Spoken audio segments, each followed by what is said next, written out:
afternoon, and welcome to Shelf Life. Today through Thursday, we present the premiere of a new radio theater series developed and produced by the Simon Studio, celebrating its 15th anniversary in New York City, and Westvest Productions. All this week, we are featuring some of our new writers, and today and tomorrow, in two separate parts, we present the play The Portrait by Sarah Levine Simon. Originally trained as an opera singer at the Oberlin College Conservatory and the Juilliard School of Music, Ms. Simon began writing in her early 30s. Her plays have been performed at various theaters across the country, including the Aspen Playwrights Conference, and here in New York City at Lincoln Center's Bruno Walter Auditorium, where The Portrait had a reading last spring. Her recent screenplay, The Lady Shaped Like a Vase, was a finalist in Chanticleer Films' Hollywood Discovery program. Her screenplay, And in Divorce, an investigative piece, is currently being produced by Westvest Productions. The Portrait, Part 1, by Sarah Levine Simon. Our players are Barbara Costigan, Stephen Perlman, Cara Duff McCormick, Rex Robbins, Nicole Sologi, Tricia Curran, and Roger Hendricks Simon. The time? September 1972. The place? New York City. A spacious pre-war apartment with high ceilings and parquet floors, probably on Park Avenue.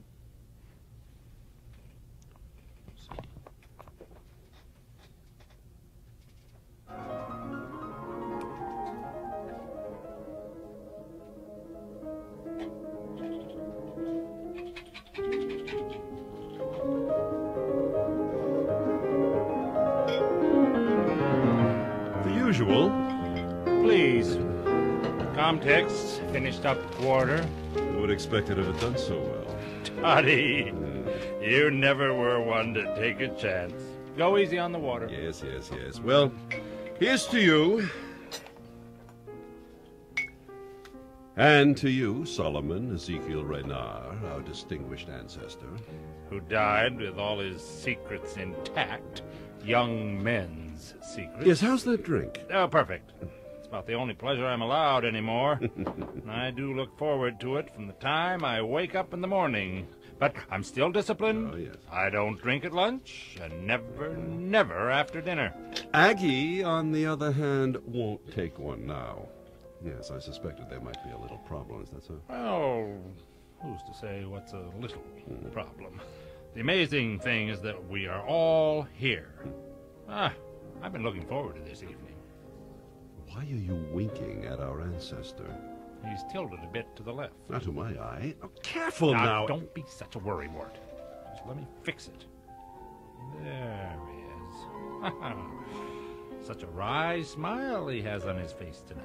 Helen didn't want me to invite the two of you. Well, I imagine not. All's fair in love and war. Oh, quite the contrary. I felt that you, being my brother, should have a fair shake. After all, this is a family reunion of sorts. You always did put the family first. Is that pâté? Give me some of that, quick, before they come in. Not allowed any either. You always get me into trouble. Give me the knife. I'll cut it very carefully. Just a quarter of an inch off each side. See, now, there. They'll never know. Rearrange those crackers. It's obvious the two are filched. This is sumptuous. Helen was still quite a cook. Have something to clean the knife with? A napkin? That'll do. Be thorough. Don't leave your usual traces. Look, if I stuff the napkin between the pillows of the sofa, the young cousins will get blamed, But I better move over to the end. You always were conniving. You are the host this evening. God only knows why either one of us needs another possession. Oh, a sense of completeness, if you understand. Why should a fine painting, an authentic Thomas Sully, be housed in some garret, uninsured? Who knows? For all you know, he might just pawn it for cash someday. Now, why shouldn't one of us be the pawnbroker? Well, I'll wager that young Finkelstein won't sell it to you. If he can sell it to you, I'm better for the money. Would you wager your portrait? My portrait? Sure. Would you wager your portrait? After all, you regretted Comtex. Well, what if he sells it to no one? Then we all remain intact. Now think, you could acquire all 3 portraits in one fell swoop. Yes. Yes, or I could lose all 3 portraits in one fell swoop. Low risk, low return, brother. But if I am any judge of human behavior... You always were an excellent judge. My God, you're right. The risk is minimal. I'll wager my you're on. portrait. Good. And here's to you again, Solomon Ezekiel Renard. Ah, Aggie, so good to have you back among the living. Did you have a good rest?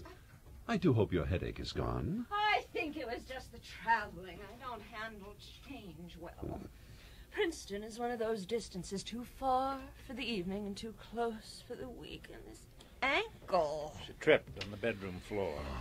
Do you think I could have one of those straight-back chairs from the dining room? I don't see why not. Henry, bring your wife a chair, please. Suddenly, I feel a bit woozy again. Easy, easy. I have you, Aggie. Henry, the chair, please. This looks like the chair our ancestors perched on. Yes, it was falling apart in Grandma's attic. Don't you agree? It's the same chair as the one in the portrait. Oh, I don't know, There's dear. a similar chair in our portrait. The portraits should hang together, you know. Toddy and I were just discussing that. Where are those other chairs? They must be somewhere. Well, I think you'll find that one quite stable. Oh, but- There. Aggie, would you care for a drink, dear? Oh, I'll have a bit of Perrier and a twist, if you have it. I'm still weak from those frightful palpitations I had last week. Didn't Henry tell you? Oh, I didn't know. I hope you're comfortable, my dear. The doctor said to keep this ankle elevated. It's good for my blood pressure, too. There is a little footstool over there in the corner, Henry. Mother's footstool. I always wondered what happened to that stool. Well, you took the pair of tilt-out tables, didn't you? Well, they were in such need of repair, I gave them to the Goodwill. Who do you think has those chairs, Toddy? Your mother would have known. Mother's been dead for 35 years. Oh, it can't be that long. Would you care for a refill, brother? Yeah, why not? Father died in 35, yeah. Mother must have been gone 35 years. Who took your father's desk? I believe Helen arranged for that to be sold. Well, we certainly were never consulted, were we, dear? You never liked that But desk. think how valuable it would have become today. You can't take it with you. Well, yes, Helen should be dressed soon. Yes, she always did like to make a grand entrance. You couldn't call Helen late. No, she's always just in time for her entrance. Her own time. I remember when we were both at Buckley. Oh, how could it have been so long ago? Do you remember when she played Iphigenia? Toddy didn't date Buckley girls in those days, did you, Toddy? It's just that in those years I dated the Witherspoon girl. Oh, correction, brother. You dated the Witherspoon fortune. Her father wouldn't hear it. Well, anyway, I was telling you both about Helen. When she played Iphigenia, they chained her to the chair. I mean the rock, throughout the whole thing. She never got a chance to make a grand entrance. Are you sure it was Iphigenia? Of huh? course I'm sure. I think it was, yes.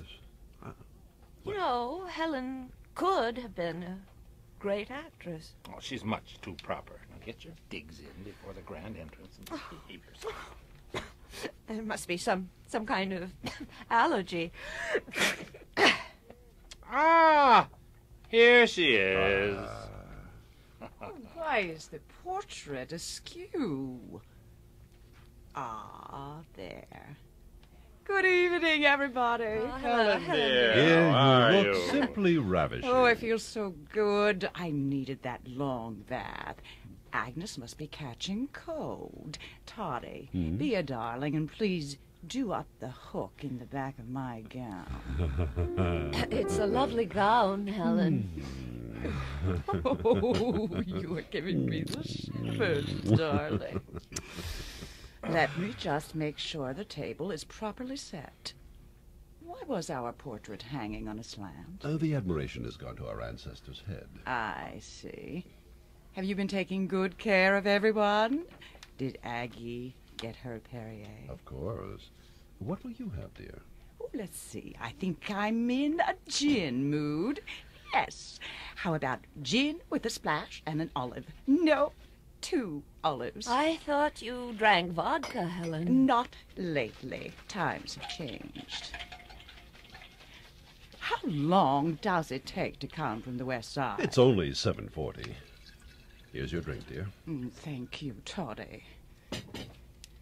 I understood that he was chronically late. Does he still direct plays in those uncomfortable little holes? As far as I know.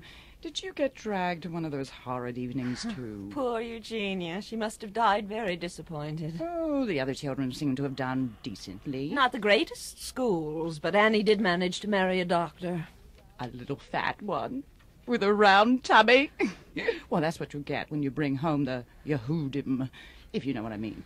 Takes one to know one. Darling, that is a nasty-sounding term.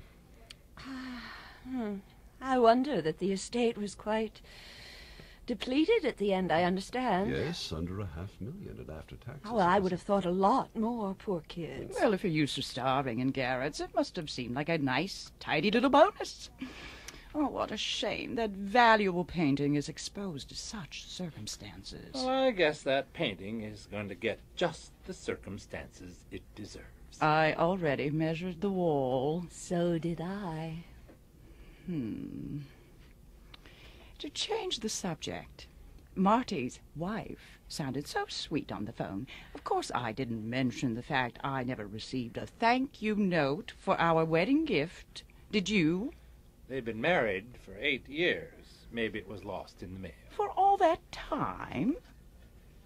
Who touched the pate? Oh, still the best pate in New York, Helen. It was for the guests. You almost got away with it, Toddy. What do you mean I almost got away with it? Henry. Oh, it's 7:45.